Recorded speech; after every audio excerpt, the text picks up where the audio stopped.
بسم اللہ الرحمن الرحیم۔ آرڈر 7 رول 1 واضح کرتا ہے کہ ایک عرضی دعویٰ کیسے ڈرافٹ کیا جاتا ہے، اور دعویٰ اگر زر نقد یا موویبل یا اموویبل پراپرٹی سے متعلق ہے تو اس میں کیا امر واضح ہونا چاہیے۔ ایک دعوے کے اندر مدعی کے مفادات اور ذمہ داریاں تو واضح ہی ہوتی ہیں، لیکن یاد رکھیے کہ مدعا علیہ جو ہے، ڈیفینڈنٹ پارٹی جو ہے، اس کے مفادات اور ذمہ داریاں بھی واضح طور پر درج ہونی چاہیے۔ اگر ایک دعویٰ زائد المیعاد ہے تو دعویٰ کے اندر زائد المیعاد ہونے کی معقول وجہ جو ہے وہ بیان کرنی چاہیے، تاکہ کنڈونیشن آف ڈیلے کا اگر معاملہ ہے انڈر آرٹیکل 5 لمیٹیشن ایکٹ 1908 اگر اپلیکیشن بھی دی گئی ہے تو عدالت کو پتہ چلے کہ کیا دعویٰ اندر میعاد ہے اور کیا سیکشن 5 کی اپلیکیشن کے ساتھ کنڈونیشن طلب کی گئی ہے، تو عدالت تاخیر معافی میں کسی قسم کی کوئی ہرڈل محسوس نہ کرے، اس کی واضح آپ نے وضاحت دینی ہے، کیونکہ ایک دن کا کنڈونیشن آف ڈیلے میں حساب دینا ہوگا۔ کاز آف ایکشن کب پیدا ہوئی،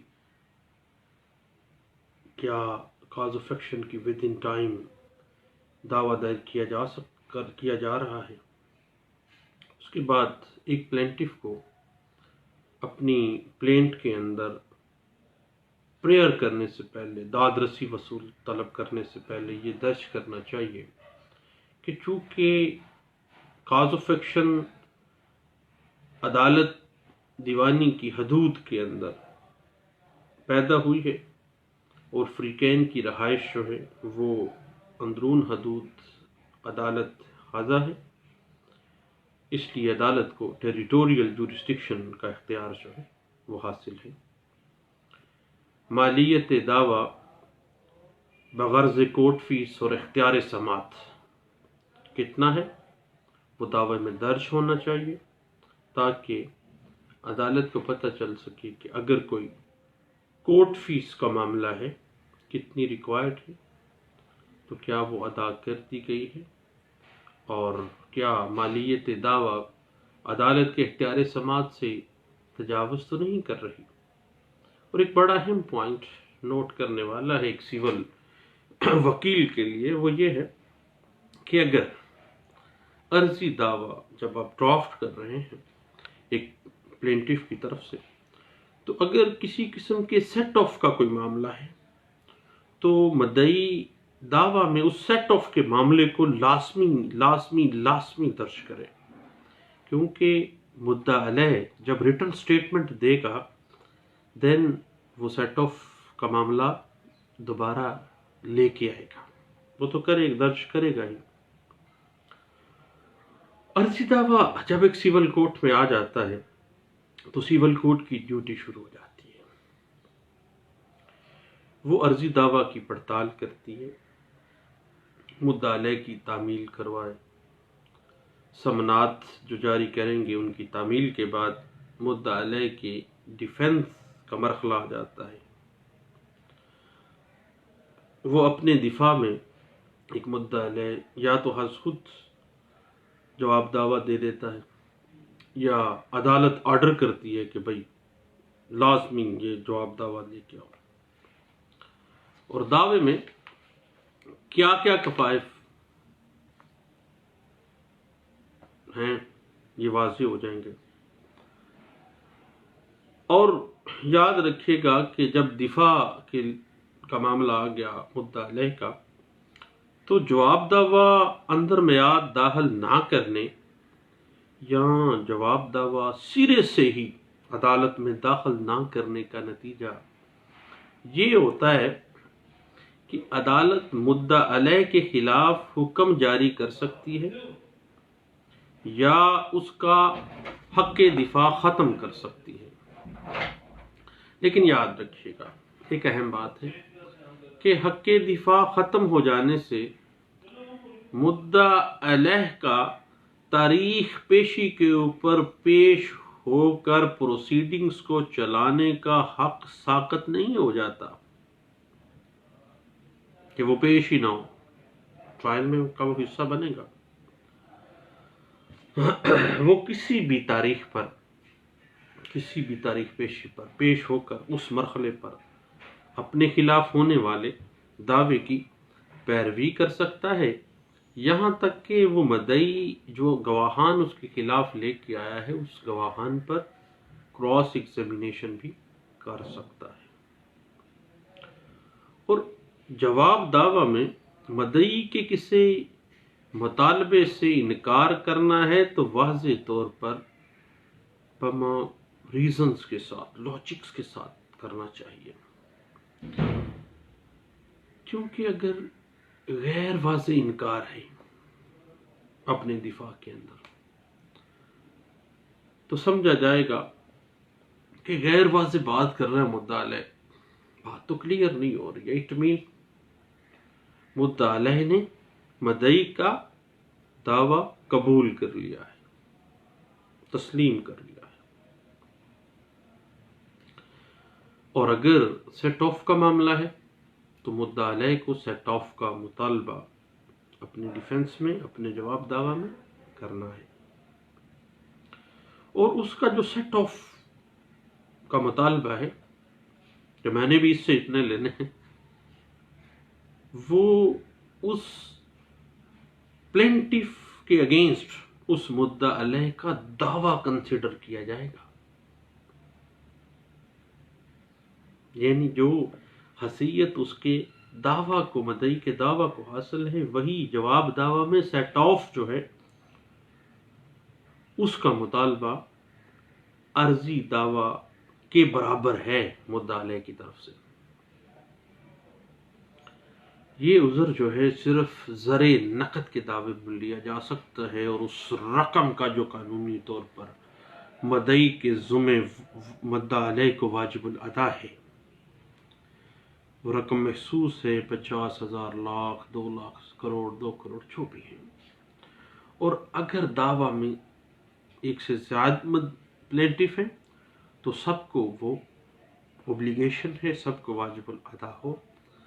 جو بھی معاملہ ہو سیٹ آف کے اندر۔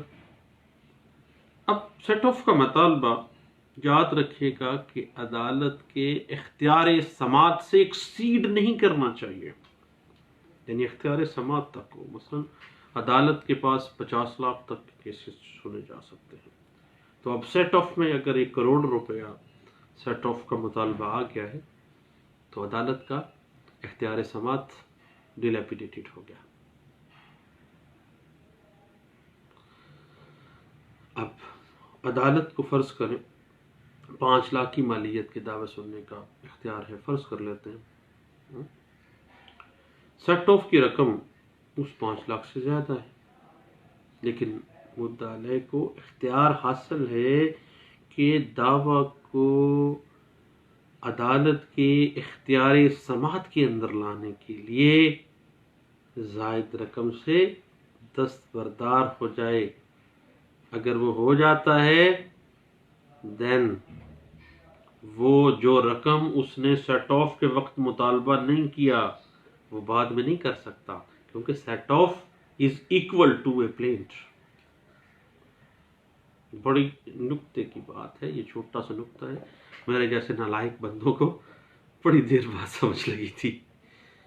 اس کے بعد اب ریٹن سٹیٹمنٹ کے اندر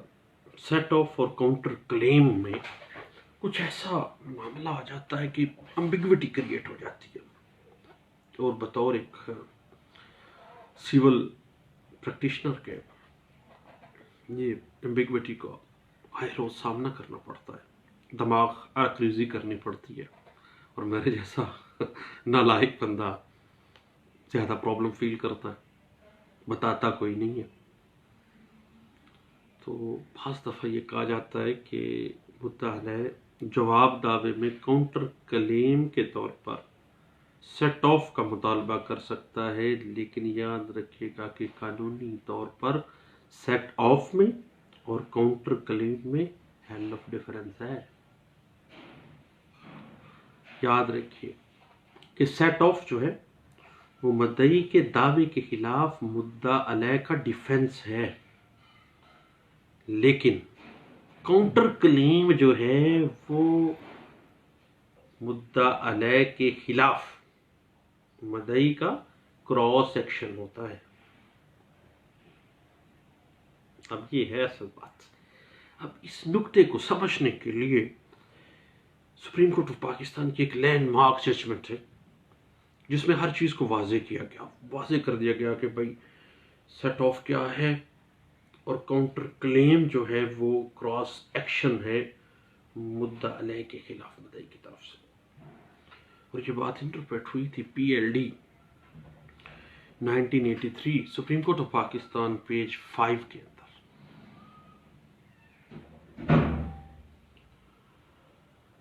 اور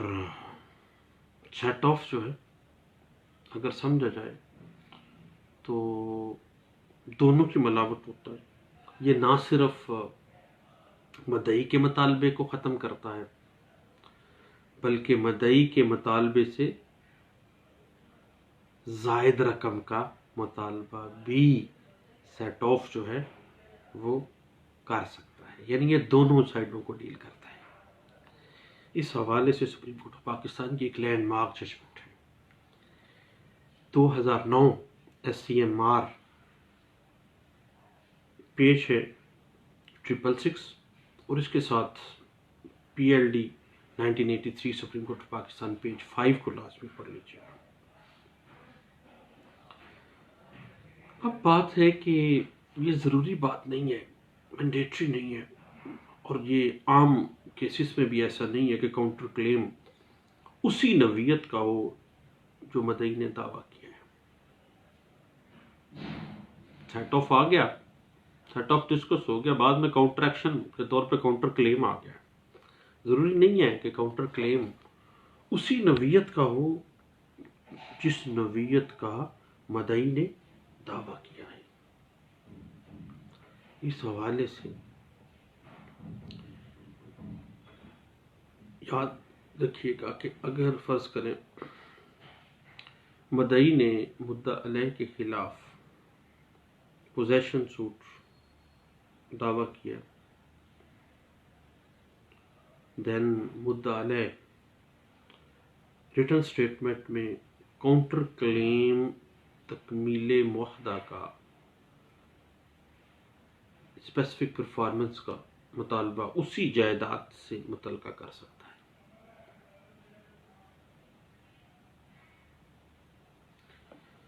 کیونکہ یہ مطالبہ جو ہے اس نے پوزیشن کیا، مدعا علیہ نے اسپیسیفک پرفارمنس میں آ گیا، یہ اسی کا کاؤنٹر کلیم ہے، ایک ہی ٹرانزیکشن ہے۔ یہ مطالبہ اسی ٹرانزیکشن سے پیدا ہوا ہے، جو معاملہ جو ٹرانزیکشن کی بابت عدالت میں کیس چل رہا ہے، اور سوٹ پراپرٹی بھی سیم ہے، جسے مدعی ایک زمین میں سے مدعا علیہ کے خلاف بے دخلی کا دعویٰ پوزیشن سوٹ فائل کرتا ہے، اور مدعا علیہ جو ہے اسی زمین کے متعلق اسی دعوے کے اندر کاؤنٹر کلیم کر رہا ہے اسپیسیفک پرفارمنس کے حوالے سے کہ میں نے تو جناب اس نے میرے ساتھ سودا کیا ہوا، اور اب یہ مجھ سے قبضہ اس نے مجھے دے دیا تھا ایٹ دا ٹائم آف بیانہ، اور اب جناب یہ sale of agreement to sell کے میں لکھا ہوا ہے، اور اب یہ بجائے اس کے کہ یہ باقی پیمنٹ لے کے پارٹ پرفارم کرے، یہ تو مجھ سے قبضہ مانگ رہا ہے، اور وہ فوری طور پر کاؤنٹر کلیم کے طور پر اسی کیس کے اندر اسی عدالت کے اندر کیا کرے گا، کاؤنٹر کلیم کرتے ہوئے اسپیسیفک پرفارمنس میں آ جاتا ہے۔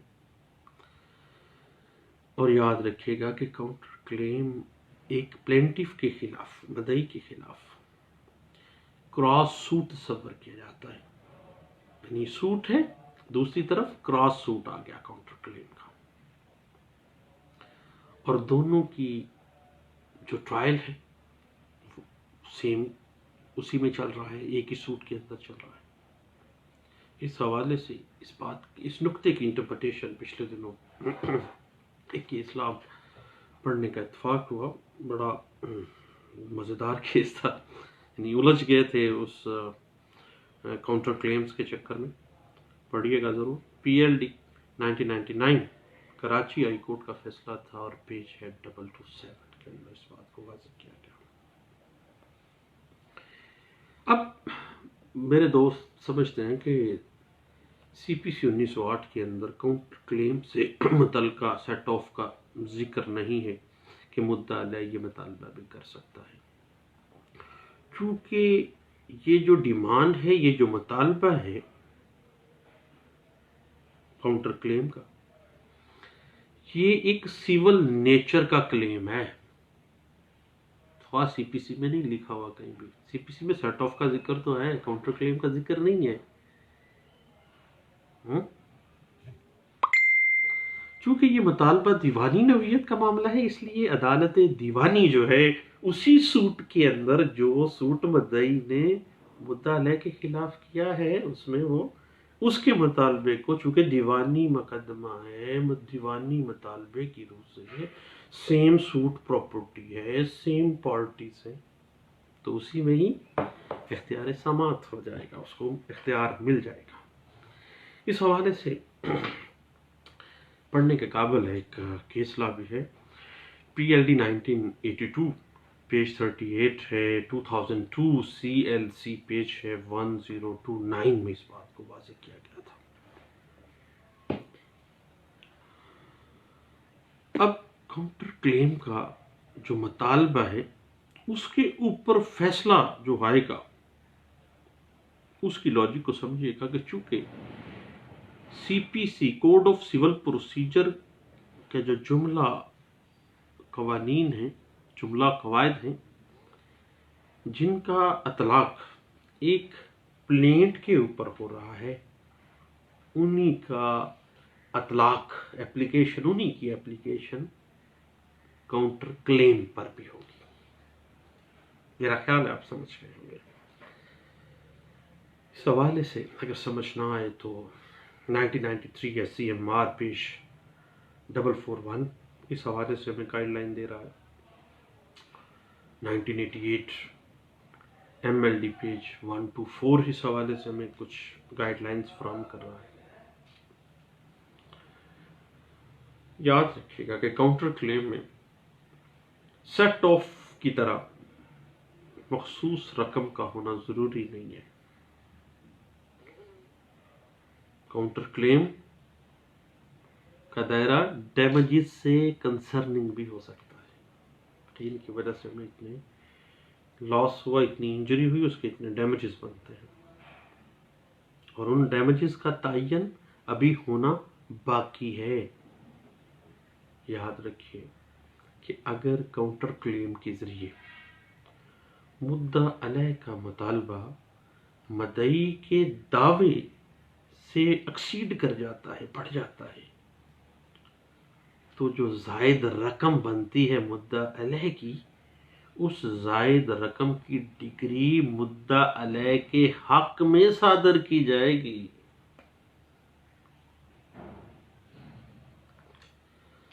مدعا علیہ کاؤنٹر کلیم کا مطالبہ بجائے علیحدہ دعویٰ دائر کرنے کے اسی سوٹ کے جواب دعویٰ میں کر سکتا ہے، اور یہ مطالبہ مدعی کے علاوہ اس پراپرٹی یا اس ٹرانزیکشن سے ریلیٹڈ کسی دوسرے شخص کے خلاف بھی کیا جا سکتا ہے جو مدعی کے ساتھ مطالبے کا کوئی دیندار ہے، اس ٹرانزیکشن کا کوئی مطالبے کا دیندار ہے، اور اس مطالبے کا ذکر، جواب دعویٰ جو ریٹن سٹیٹمنٹ دی، اس میں علیحدہ ہونا چاہیے۔ اور اگر اس کا ذکر ریٹرن اسٹیٹمنٹ میں نہیں ہے دین مدعا علیہ کو کاؤنٹر کلیم کا مطالبہ، اس کی داد رسی نہیں ملے گی۔ یہ ہے اصل پوائنٹ کہ ریٹرن اسٹیٹمنٹ میں علیحدہ سے اس مطالبے کا ذکر دینا ہے، اور اگر اس کا ذکر جواب دعوے میں نہیں ہے تو مدعا علیہ جو ہے اس کو کاؤنٹر کلیم کی جو ڈیمانڈ ہے، جو مطالبہ ہے، وہ نہیں دیا جائے گا۔ اس حوالے سے لینڈ مارک ججمنٹ ہے 1988 MLD پیج ہے 1248 میں اس بات کو واضح کیا گیا تھا۔ یہ ایک تھوڑی سی ٹیکنیکلٹیز ہیں سول سوٹس کی، دیوانی مقدمات کی، اور CPC 1908 میں یہ ساری فلسفے جو ہیں موجود ہیں، اور بعض اوقات بڑے لوگ نہیں بتاتے لیکن چھوٹے لوگوں کو بتانا چاہیے، اور علم کو پھیلائیں، ایک دوسرے کو بتانا چاہیے تاکہ دیے سے دیا چلتا رہے اور آخرکار معاملات چلے جائیں۔ لیکن یاد رکھیے گا کہ وکالت پیسہ بنانے سے، جیب میں کالے کوٹ کی جیب بھرنے سے، اور ووٹ مانگنے سے، اور ووٹوں کو بعد میں بیچنے سے، وکالت اس چیز کا نام نہیں ہے۔ وکالت کسی کی داد رسی، کسی کو لے کے دینے کا، کسی کا حق کسی کو لے کر دینے کا نام ہے۔ اور میں ریکویسٹ کروں گا وکیل بھائیوں سے کہ ایسے لوگ جو نورا کشتی لڑتے ہیں مختلف پولیٹیکل پارٹی سے پہلے ہی پیسے لے کے، نورا کشتی اتنے دن کا یہ، اتنے دن کے اسٹرائک، اتنے دن کا یہ، اتنے دن کا یہ، اتنے پیکیجز بنے ہوتے ہیں، برائے مہربانی ان سے اپنی جان چھڑا لیں، اور آپ کی چھٹے گی تو میری بھی چھٹ جائے گی۔ بہت شکریہ، تھینک یو، اللہ